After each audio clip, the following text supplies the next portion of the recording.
अपनी परवाज़ के लिए तू हवाओं का मुंतज़िर नहीं, अपनी परवाज़ के लिए तू हवाओं का मुंतज़िर नहीं, अपने हौसले पे यकीन रख, मंजिल खुद तुझे मिल जाएगी, मंजिल खुद तुझे मिल जाएगी।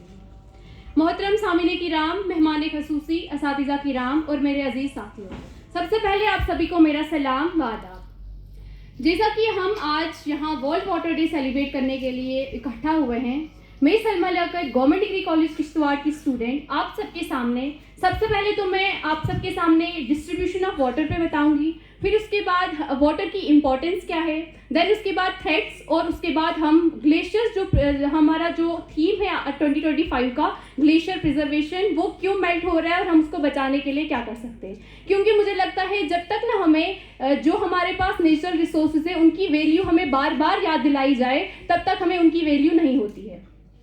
तो अगर मैं बात करूं डिस्ट्रीब्यूशन ऑफ वाटर की, जैसे कि हम सब जानते हैं हमारी जो अर्थ है ये 71% जो है वाटर से कवर है और सिर्फ 29% लैंड से कवर है, और इसीलिए हमारी अर्थ को ब्लू प्लैनेट कहा जाता है। और अगर अब सवाल ये उठता है, अगर 71% सिर्फ पानी है तो वर्ल्ड वाटर डे सेलिब्रेट करने की क्या ज़रूरत पड़ी।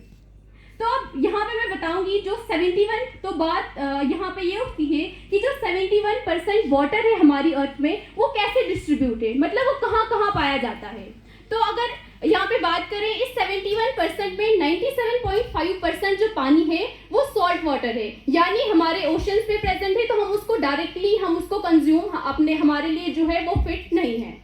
और इसमें 71% में जो 2.5% सिर्फ ऐसा पानी है जो कि फ्रेश वाटर है, उसमें भी जिसको हम इस्तेमाल कर सकते हैं, और इसमें भी ज़्यादातर पानी आइस कैप्स ग्लेशियर्स में मौजूद है, और 30% इसका जो पानी है वो ग्राउंड वाटर यानी एक्वीफर्स और अंडरग्राउंड वाटर में स्टोर है, और एक बहुत छोटा सा हिस्सा मतलब 1% जो है वो सरफेस वाटर यानी रिवर्स, लेक्स, वेटलैंड्स वगैरह में पाया जाता है, और कुछ छोटी सी मिकदार जो है हमारे एटमॉस्फेयर में भी वाटर वेपर्स की फॉर्म में पाया जाता है।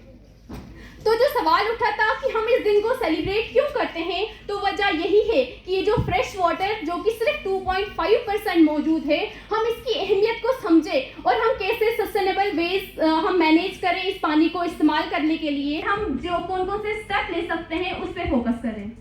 तो अगर मैं बात करूं पानी की अहमियत की, इस बात से कोई भी इनकार नहीं कर सकता, पानी एक ऐसी चीज है जिससे लाइफ ओरिजिनेट हुई है। तो मतलब हमारी लाइफ का जो सर्वाइवल है, सस्टेनेंस है, वो पानी से ही है, पानी ही है। और ह्यूमन हेल्थ की बात कर ले तो जितने भी बॉडी फंक्शंस हैं हमारे, वो फिर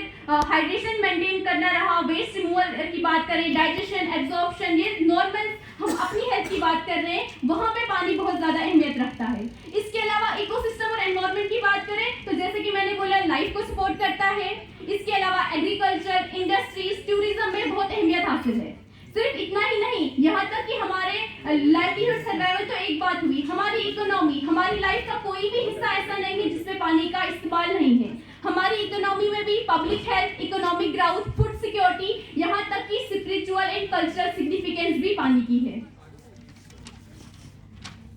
तो अगर अब जेएनके की बात करूं मैं, जेएनके में वाटर के सोर्सेज क्या क्या हैं, ये जनरली हमारे पास मेजर रिवर्स हैं जो कि झीलम, चिनाब, इंदस, रवि और तवी है, और इसके अलावा ग्लेशियर्स की बात, लेक्स की बात करें तो मेजर लेक आते हैं इसमें, वुलर लेक, मानसर लेक, डल लेक। और इसके अलावा ग्लेशियर्स की बात करें तो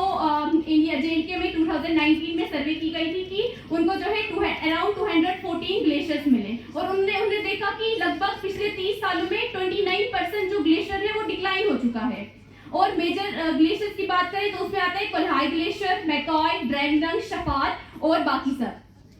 अब हमारे पास जो वाटर के इतने सारे रिसोर्सेज हैं, रिवर्स है, लैक्स है, ग्लेशियर्स है, इन पे क्या थ्रेट्स है। अगर हम थ्रेट्स की बात करते हैं तो मोस्टली क्या बिल्कुल ओवरऑल जो है इसके लिए एक इंसान, ह्यूमन ही रिस्पॉन्सिबल है क्यों, और उसमें सबसे पहले आता है पोल्यूशन, दूसरा आता है ओवर एक्सट्रैक्शन, तीसरा आ गया